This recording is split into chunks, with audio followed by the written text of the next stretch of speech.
Sudah siap? Silahkan open mic dulu.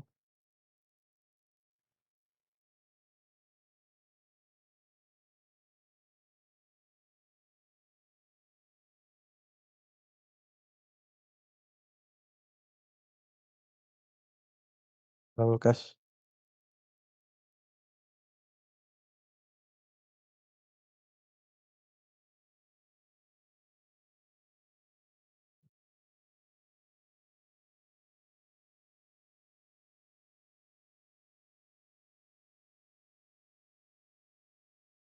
suaranya belum ada Lukas?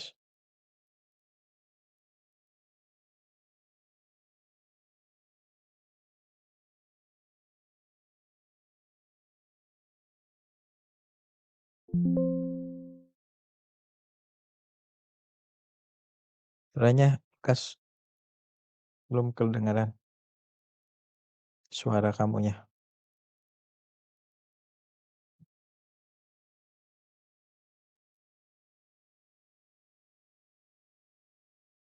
Ada.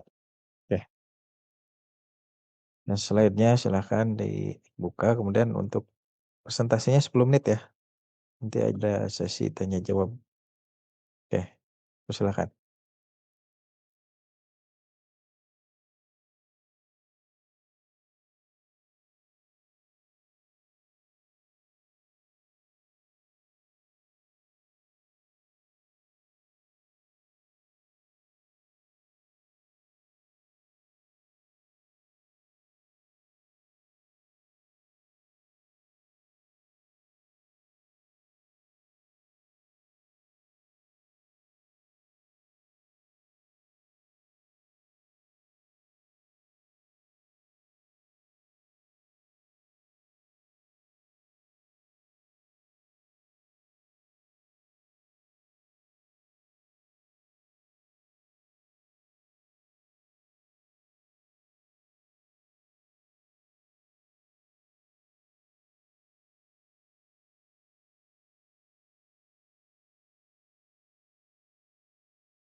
Oke, ya Lukas, sebentar. Oke Lukas, mau diperlihatkan sesuatu hasil risetnya? Silakan, analisis.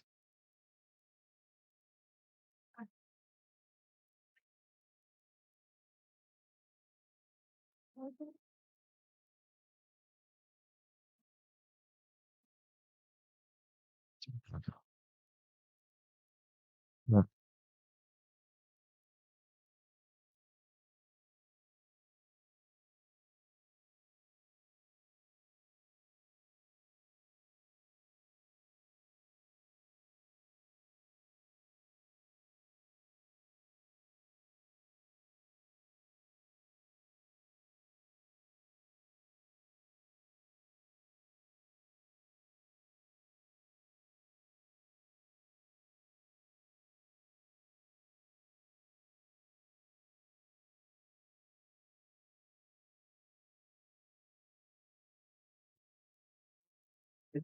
kemarin lupa untuk berita acaranya Mbak Juang.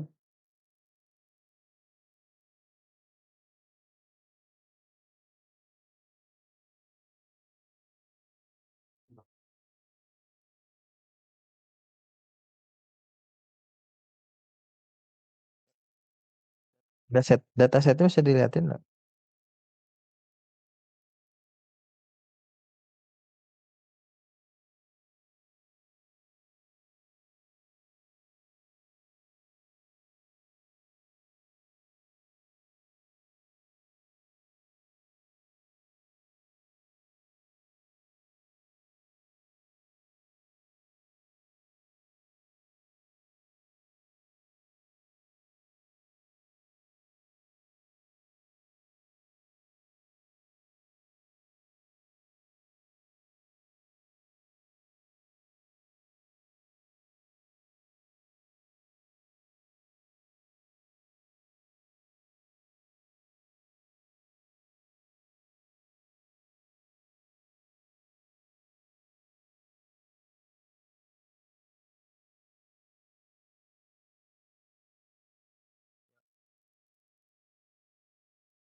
Di Excelnya tuh.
Ya, ada lagi yang mau diperlihatkan?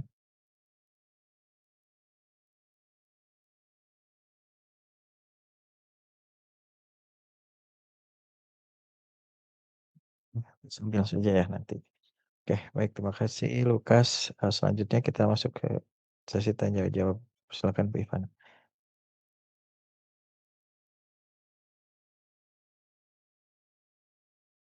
Oke, ini Kemarin di-submit ke mana paper-nya?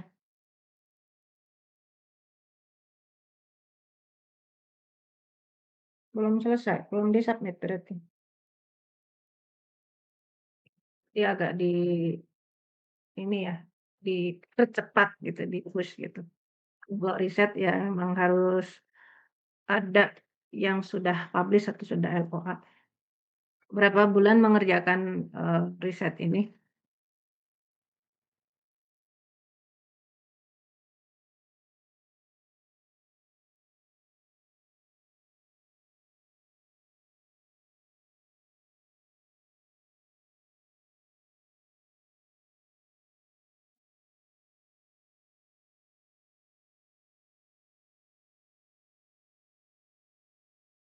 Saya coba dari, laporan ya, yang dikumpulkan di form tadi hampir saya udah mau komen banyak itu soalnya.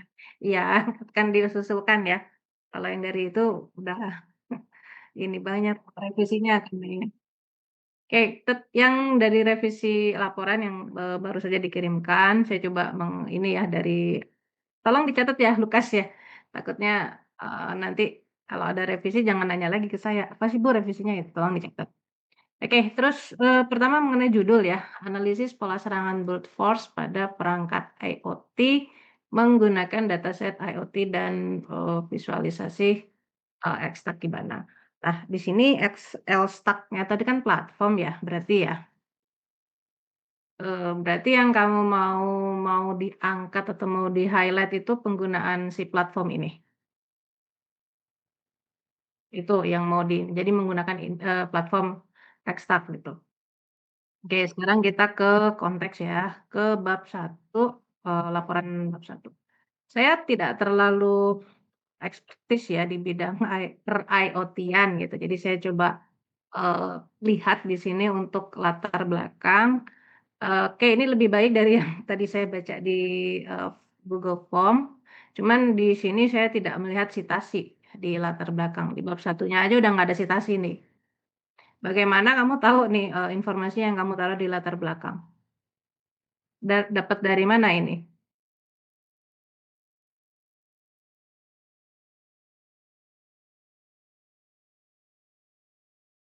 Nah, ya kan harus disitasi dong. Kenapa nggak disitasi? Hah? Masih belum tuh maksudnya gimana? Sama sekali belum disitasi dari awal? Nggak boleh ya, apalagi penelitian ya. Dalam menulis penelitian, gini nih Lukas ya, ketika banyak ya, nggak cuman kamu, cuman ini pembelajaran buat kamu ya. Kalau misalkan menulis, laporan penelitian lah gitu. Ada nih, yang nyitasinya sudah beres. Jadi udah beres laporan baru disitasi. Nah, itu nggak bisa seperti itu. Karena apa? Karena, eee, kalau kamu bilang dari penelitian terdahulu, itu kan sebetulnya kalimat per kalimat itu kita harus paham betul bahwa, eee, misalkan ini ya, saya baca, kalimat pertama, transformasi digital yang masif. Ini kamu ngambil dari paper mana gitu. Kan harus jelas tuh. Maka harusnya disitasi itu sudah dari awal pembuatan tulisan. Ketika ada penambahan sitasi, ketika ada perubahan gitu ya kan, kalau dosen kan ngerevisi kan kadang-kadang, nih, kamu taruh sitasinya, di tengah-tengah, sitasi ada lagi ternyata sitasi baru. Nah, karena direvisi tadi. Nah, itu kan by otomatis kalau emang kamu pakai, Mendeley misalkan itu akan langsung terupdate sitasinya gitu. Itu harusnya lebih revisi. Kayak harusnya dari nggak ada istilah nggak sebenarnya ke depannya untuk skripsi nggak boleh gitu. Jangan-jangan beres skripsi baru nyitasi, enggak ya dari awal ya, dari awal pembuatan, tulisan, ya kalau memang jadi biasakan aja nanti kamu buka paper-paper ada 10 paper gitu, baca satu paper, oh ini cocok ditaruh di kalimat ini, langsung disitasi, gitu. Terus, saya melihat di latar belakangnya ini, paragraf satu Lukas itu belum cukup menceritakan, fenomena atau apa namanya, general fact-nya atau kenyataan umumnya dulu gitu. Karena di kalimat kedua tuh kamu udah langsung ngasih kata namun gitu, namun tuh udah masalah ya. Jadi harusnya, sebelum kata-kata namun atau masalah itu muncul tuh satu paragraf sendiri tuh yang umum-umum dulu, Lukas. IoT itu seberapa masif sih penggunaannya, kemudian digunakan di apa namanya, ini di bidang apa saja ya. Kemudian IoT kan banyak banget ya, teknologi IoT itu banyak banget. Yang kamu mau highlight tuh yang seperti apa gitu. Kalau misalkan, eee kamu bisa lebih fokus sih misal bidang apa sih yang rentan ya, yang rentan terhadap serangan brute force. Maksud saya IoT yang seperti apa? IoT yang digunakan di apa sih yang kalau misalkan terkena brute force tuh akan, apa namanya, cukup riskan lah atau cukup berdampak, banget lah kalau misalkan kena serangan. Kalau misalkan kalau karena di bab satu saya nggak ngelihat gitu. Di sini 60% perangkat IoT masih menggunakan password default, yang menjadikannya target empuk bagi para penyerang ya. Eee, Dampaknya tuh apa sih gitu kan, ada nggak sih di sini? Kayaknya nggak ada gitu ya. Dampak kalau diserang tuh apa? Apakah, eee, kalau kena serang atau kena apa, apakah bisa, merubah datanya atau apa namanya, merusak si, sensor IoT-nya atau merusak saya kan nggak tahu ya, harusnya di sini dikasih nih, dampak kalau ada brute force di ekosistem IoT itu, efeknya apa atau dampaknya apa gitu. Itu nggak ada ya di situ ya? Sehingga kalau kamu cerita kayak gitu, jadi kamu bisa angkat, "Ini penting nih Bu, masalah ini saya angkat supaya, dampak-dampak atau akibat-akibat tadi terhindarkan." Tuh, bab satu ya. Terus, eee bab satu latar belakang. Udah dicatat belum? Takutnya kecepatan saya. Terus di, latar belakang ya 1.1. Nah ini, mmm, berada di paragraf 3 itu sudah, metode apa saja yang kamu kerjakan. Oke, di situ sudah ada. Cuman saya masih, apa ya, unsupervised machine learning-nya tuh apa sih yang dipakai? Metode apa? Iya, maksudnya apa? Pakai K-mean kah? Atau kan unsupervised ya? Unsupervised itu berarti, eee, clustering misalkan kan seperti itu. Apa yang dipakai metodenya kalau di platform ini?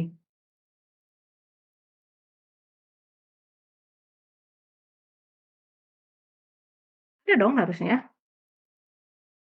Apa?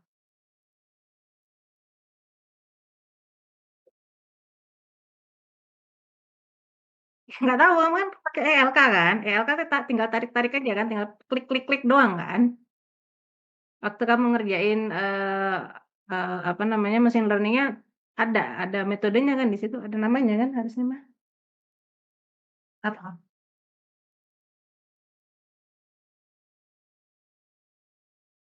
Itu deh kayaknya deh, nanti coba di-explore lagi, ELK-nya, referensinya berarti ditambah lagi, multimetrik tuh, metrik yang banyak, penilaian metrik itu kan matriks ya atau penghitungan ya. Jadi nanti coba dicari di ELK-nya. Kalau kalau apa namanya, saya pernah pakai tuh RapidMiner kayak gitu-gitu kan, ada kan. Ada tuh pilihannya misalnya pakai clustering apa, pakai ini apa, dan ada setup parameter si, machine learning-nya. Nah, di sini belum kamu angkat si, machine learning tadi. Jadi paragraf 3 coba kamu explore lagi di ELK-nya apa nama, unsupervised machine learning yang kamu gunakan. Kemudian, mmm jadi kamu kan tadi agak mengangkat visualisasi ya, visualisasi data pakai Kibana, benar nggak? Cuman di laporan kok saya nggak ngelihat visualisasinya insight-nya mana gitu. Emang ada insight-nya? Nggak ada kan? Kamu cuman screenshot caranya gini, klik ini menghasilkan, apa namanya, menghasilkan grafik ini atau menghasilkan plot ini, kan nggak ada ya? Jadi bohong dong berarti kalau bilang visualisasi itu meningkatkan insight, karena kamu nggak kamu laporkan. Jadi tolong yang terutama tadi tuh, yang hasil ya, hasil visualisasi. Jadi ditaruh di laporan dan dijelaskan atau diceritakan. Ini kok agak beda sih sama yang ada di Google Form, Lukas?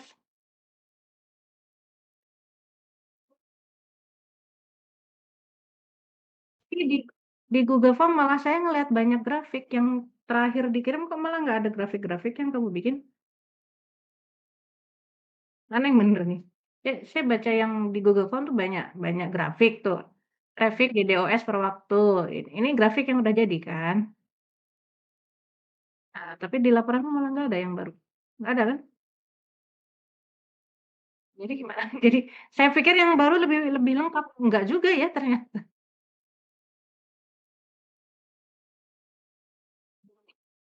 Disambung-sambungin. Ya udah nanti diperbaiki. Saya pengennya yang bagian visualisasi yang ada chart ya, ada pie chart, ada, bar chart, itu nggak cuman kamu screenshot-in aja, tapi diceritakan dong ini apa, bagian mana yang paling besar atau bagian mana yang paling kecil dan seperti itulah. Jadi, diceritakan hasil dari gambar-gambarnya itu. Oke, terus terakhir deh, terakhir. Itu tadi ada skenario IP ya, kalau misalkan, apa namanya, tadi kamu belum jawab sih sebetulnya, dampaknya apa sih kalau, perangkat IoT atau ekosistem IoT itu kena serangan brute force? Dampak langsung.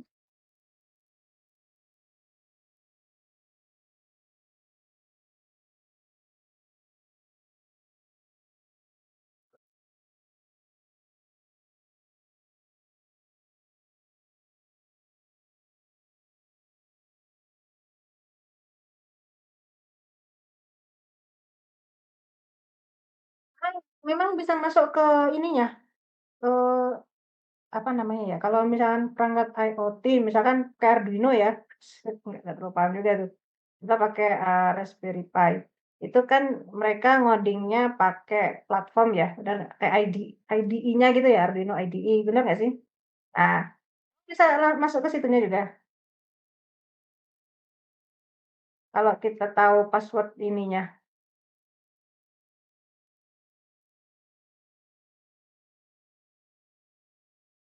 Ya kan kalau ngoding itu kan di lokal ya, biasanya ya, di lokal gitu, heeh. Itu bisa, seperti apa? Itu bisa. Terus, berarti tadi yang kamu bilang bisa ngambil data ya, berarti data dari sensor IoT yang udah, ini kan, udah terdata gitu kan. Ya itu bisa dihapus, bisa diubah, itu bisa, kalau kita bisa masuk ke ininya, perangkatnya, bisa ya? Oh, bisa iya, iya. Ya itulah, nanti yang bab satu yang tadi makanya agak agak dijelasin aja akibatnya ini, contoh serangannya ini gitu. Kalau bisa pakai paper-paper sih yang sudah ada gitu ya. Jadi lebih lebih clear lah, apa sih akibat brute force pada perangkat tadi. Oke dari saya Pak Sumantri. Baik, terima kasih, baik. Oke. Oke, Lukas, dari saya ingin ditanyakan, nah ini kan dataset IoT di AD 2004-nya itu kan isinya hanya IP tadi kan, dari time-nya gitu kan. Nah, ada klasifikasi, itu kan kalau saya lihat itu kan ada DDoS-nya kan gitu, kemudian ada DOS-nya dan lain sebagainya. Nah yang kamu tandai nggak atau kamu klasifikasi nggak, yang dari data tersebut ini yang brute, ini yang DDoS, ini yang DOS.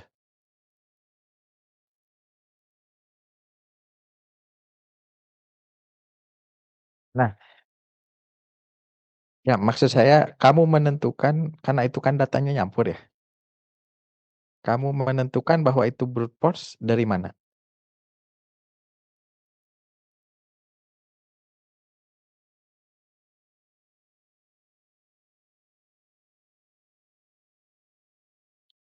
Ya Kas?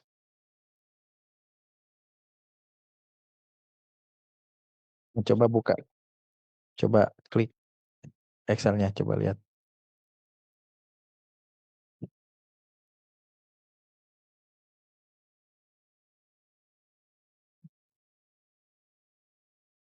Nah, ini dari sini. Ini kan sebetulnya umum ya. Kamu bisa menentukan bahwa ini serangan brute force-nya dari mana. Kalau short IP, dia kan hanya sumber IP-nya aja. Kan di DOS juga punya sumber IP-nya.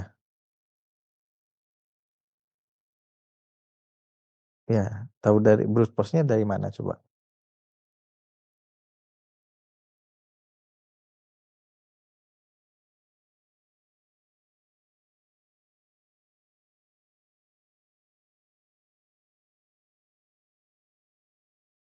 Ya, bagian mana dari dataset ini yang menunjukkan ini kemungkinan brute force itu.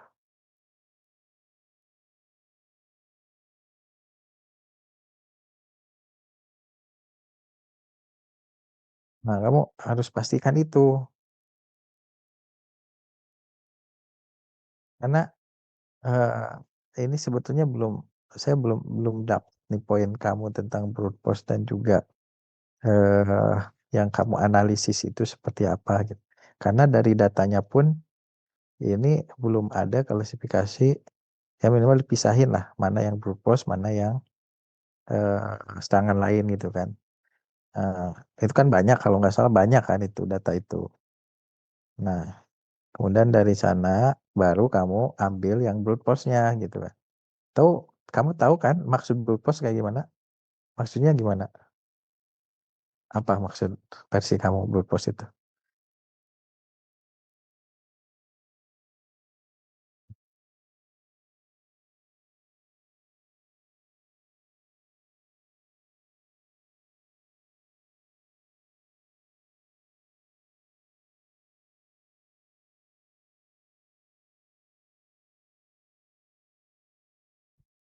Dia kan sebenarnya mencoba untuk kemungkinan ya, kemungkinan password karena kan ada directory brute force juga kan. Nah, masalahnya kalau di IoT apa yang password apa gitu? Password apa yang kemungkinan dicari? Karena kan IoT itu mungkin apa?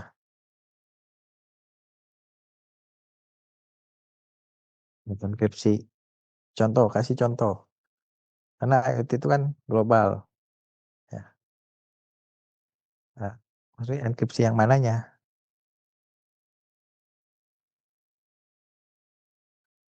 Kalau saya kan kalau misalnya nggak tahu perangkat IoT yang kamu maksud pun ini saya belum eh, begitu jelas ya perangkat IoT yang kamu maksud itu seperti apa gitu.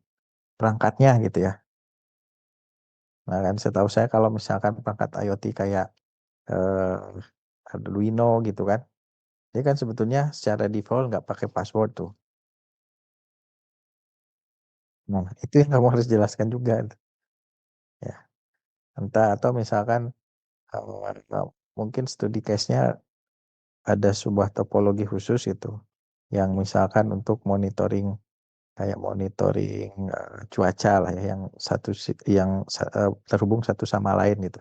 Kemudian dia ada node-nya atau ada servernya ya yang mengambil data itu. Ketika pengambilan itu ada misalkan enkripsinya. Itu kan seperti itu jelas ya. Nah, yang kamu maksud brute force di IoT-nya seperti apa studi case-nya? Itu juga belum saya lihat. Nah, kamu kan kemarin baru 2 kali gitu bimbingannya. Jadi belum ini poin-poin pentingnya gitu. Setelah nanti kamu bimbingan ulang sama saya ya, segera cepatnya ya. Ya, itu saja. Lukas, terima kasih. Oke, masuk ke sesi ketiga atas nama Reja. Sudah ada Reja? Ya, sudah. Ya,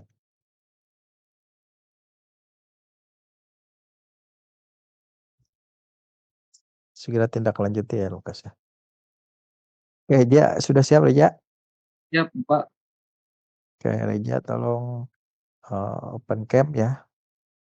Ya. Nanti Lukas tolong di stop share share screen-nya ya. Oke, Reja, waktu presentasi 10 menit ya. Nanti dilanjut ke sesi tanya